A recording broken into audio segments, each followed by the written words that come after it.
The poetry, let's start. The solitary rapper. Now, behold her single in the field, yon solitary highland lash, rapping and singing by herself. Stop here or gently pass. Alone she cuts and binds the green, and sings a melancholy strain. Oh, listen for the veil profound is overflowing with the sound. इस poem में एक single एक लड़की है जिसको highland लैश कहा गया है।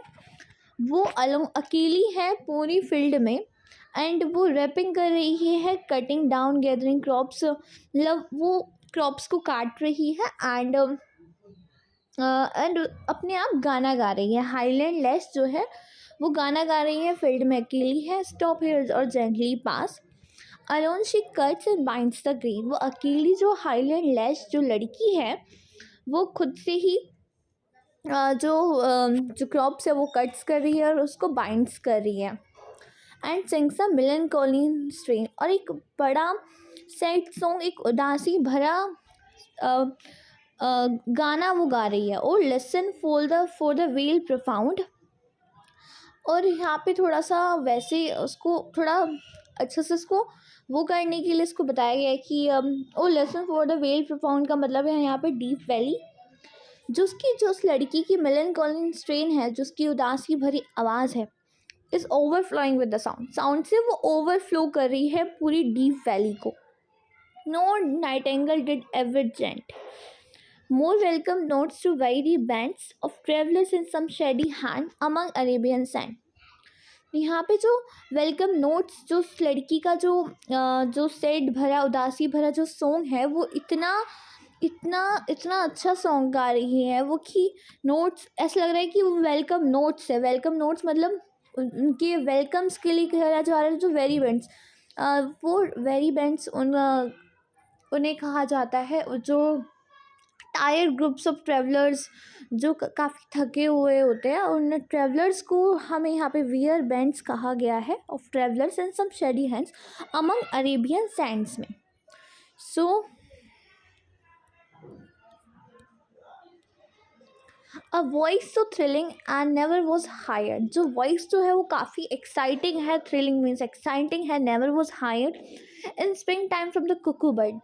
जो मतलब वो जो लड़की है जो हाईलैंड लैश है, वो उसकी जो आवाज़ है इतनी इतनी स्वीट है या फिर इतनी अच्छी है कि वो पोएट को ऐसा लग रहा है कि जैसे कुकू बर्ड से भी स्प्रिंग टाइम में भी कभी नहीं सुनी होगी। Breaking the silence of the seas, ये ब्रेक करती है साइलेंस सीज का among the farthest Hebrides. Farthest Hebrides का मतलब है the most remote group of island that lie the northwest Scotland में जो lie करता है। Will no one tell what she sing? अब पोएट को ये नहीं पता कि वो जो हाईलैंड लैश है वो गा क्या रही है। Perhaps the plaintiff number flow, plaintiff number मतलब एक सेट नंबर्स का जो म्यूज़िक है वो फ्लो हो रहा है। ये उन्हें ये नहीं पता कि वो क्या मतलब वो गा क्या रही है। But perhaps the plaintiff numbers flow मतलब एक सेड सॉन्ग म्यूज़िक फ्लो हो रहा है। किसके लिए? For old unhappy far of thing, कोई पुरानी चीज़ या फिर कोई अनहैप्पी इंसिडेंट जो हुआ होगा, फार ऑफ थिंग्स बहुत पुरानी समय की बात। एंड बेटर्स लॉन्ग अप, और is it some more humble familiar matter of today.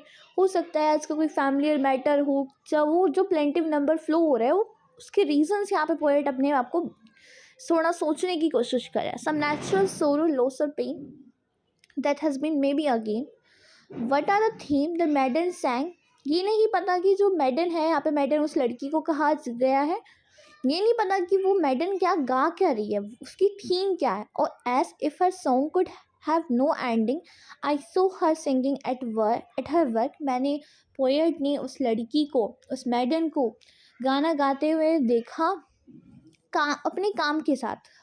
And over the sickle bending, sickle एक उस टूल को कहते हैं जो कटिंग ग्रास एंड ग्रेन्स को क्रॉप करने के लिए, मतलब खेती में काम करने के लिए उसका टूल को यूज़ किया जाता है।